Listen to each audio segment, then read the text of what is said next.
Life isn't fair. That's a fact that occurs to all of us when we're pretty young. Whether it comes to us in a very real and serious way, maybe when a parent dies early, or whether we learn it in a much less heavy fashion on a playground somewhere, the fact gets through. Planet Earth isn't a fair place. It's unfair in a broad variety of different ways, some worse than others, but it isn't fair. Not for anybody. And that's pretty much the fairest thing about it. It had been a tough year for me, ever since the last Titan attacked the city. I'd lost friends, plural, in the battle. One of them had been Murphy. She'd bled out while I held her. She'd been shot in the neck. Accidentally. Whenever I closed my eyes, I saw her face, lips going blue, skin turning gray. I couldn't get it out of my dreams or out of my head. I hated going to sleep because my dreams were mostly of her, dying over and over again on replay. Maybe my subconscious was looking for all the ways I could have changed the outcome of the situation, like an angry coach with an after-game video. Or maybe I just couldn't let her go. Hell if I knew. I'd been feeling sorry for myself, which is about the most useless thing you can feel. It doesn't do a damn thing for you. You don't feel any better, you don't get any better, and you're too busy moping to do anything to actually make your life any better. There's a reason the old folks call it sitting and stewing in your own juices.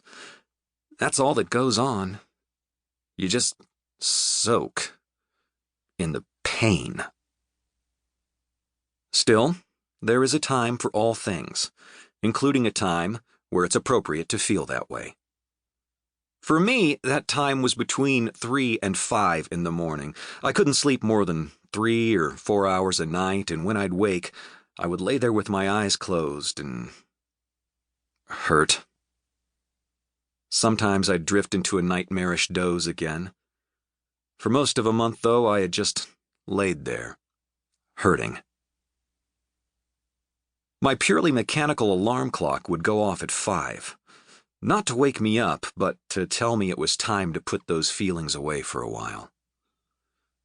It's okay to hurt. It's not okay to fail the people who rely on me. That was my point of balance. So, at 5 a.m., on a day about a month after Murphy went away, I got up, went through a stretching routine which other people might call yoga, and chose a cold shower because you can't worry about anything else while you're in one. Then I dressed, faked being a functional human, and shambled out of my chambers in the castle and to the kitchen for breakfast. It was a huge room full of stainless steel furnishings and polished concrete floors. My big old gray tomcat mister trotting gamely along at my heels, and sometimes in front of them, helpfully keeping my balance in training. Will was waiting for me, with a cup of coffee. Will Borden, the werewolf, had been taking a break from being Will Borden, the dad and engineer, to help me out around the house. He was a blocky man, with medium brown hair and beard, built like 3/4 of a professional linebacker. His head came up to my sternum. He wore a suit with no jacket or tie, but he had a clipboard thick with papers in lieu of a tablet or smartphone, in deference to the fact that carrying serious tech in the castle would have killed the devices in moments. "Huh," he said, and passed over a cup of coffee from the old army coffee machine Michael had refurbished and given me. I accepted it with a polite, "Huh."